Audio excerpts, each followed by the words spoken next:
जयमसी सम्पूर्ण देश विदेशमा छरेर बस्नुहुने आमाबा दाजुभाइ दिदीबहिनीहरूमा म सम्पूर्ण प्रवासी नेपालीहरूमा जयमसी स्वागत र अभिवादन भन्न चाहन्छु। म पास्टर पदम बराल आज तपाईहरुको बीचमा म परमेश्वरको जीवित वचन लिएर आएको छु।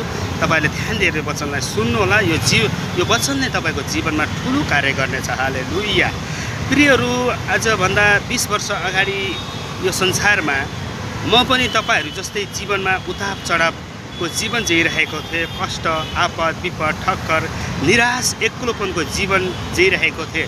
जीवनमा आशा थिएन, जीवनमा एउटा भविष्य सोच प्लान थिएन, जीवनमा बाँच्ने आशा थिएन, जीवनमा एक्लो महसुस भइरहेको थियो। हालेलुया।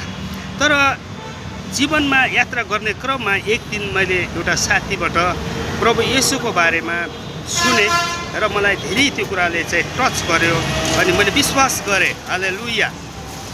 विश्वास गर्दै जाने क्रममा अनि केही समयपछि म बाइबललाई चाहिँ अध्ययन गर्ने क्रममा मैले चाहिँ जारी नराखेँ। बाइबल अध्ययन गर्ने क्रमलाई बढाएँ र बाइबल पढ्ने क्रममा मैले यूहन्नाको पुस्तक 19को 30 पदमा जब येशू क्रुसमा चढ्नु भएको थियो र हाम्रो निम्ति जो उहाँले चाहिँ बलिदान गर्नुभयो, जो हाम्रो चाहिँ निराशको बलिदान, हाम्रो एक्लोपनको बलिदान, हाम्रो चिन्ताको बलिदान, हाम्रो श्रापको बलिदान हो, हाम्रो विरोधमा गरिएका सबै कुराहरूलाई चाहिँ उहाँले क्रुसमा सिद्धाइदिनु भयो भनेर त्यहाँ भनिएको छ।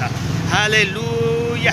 त्यसै गरेर मत्तीको पुस्तक 5 अध्यायको 28 को 5 र 6 पदमा गएर हेऱ्यो भने त्यहाँनिर चाहिँ परमेश्वरको छोरीहरू मरियम मग्दलिनी र अर्को मरियम अनि चाहिँ येशूलाई राखेको ठाउँमा अनि येशूलाई गाडिएको 3 दिन भएको थियो अनि त्यो ठाउँमा तिनीहरू बिहानको मिरमिरे 4 बजे त्यहाँ भेट्न गएका छन्, हेर्न गएका छन् कुन अवस्थामा हुनुहुन्छ भनेर। तर त्यहाँ स्वर्गदूतहरूले अनि त्यहाँ मरियमलाई भनेको छ है, मरियमलाई भनेका छन् स्वर्गदूतहरूले, तिमीहरू कसले खोज्दैछौ? के क्रुसमा टाँगिनु भएको येशूलाई खोज्दैछौ?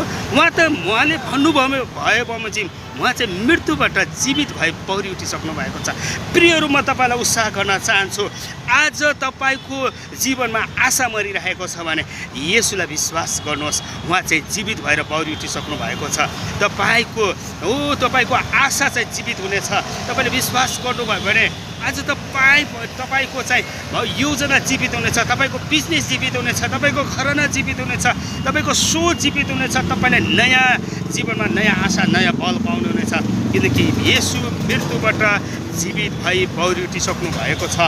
र यूहन्नाको पुस्तक 19 को 30 पदमा गएर हामीले त्यहाँ हेऱ्यौँ भने त्यहाँनिर पनि येशूले भन्नुभएको छ क्रुसमा अब सबै सिद्धियो, तिमीहरूले गर्नुपर्ने संसारमा आफ्नो निम्ति तिमीले कष्ट भोग्ने सब कुरा मैले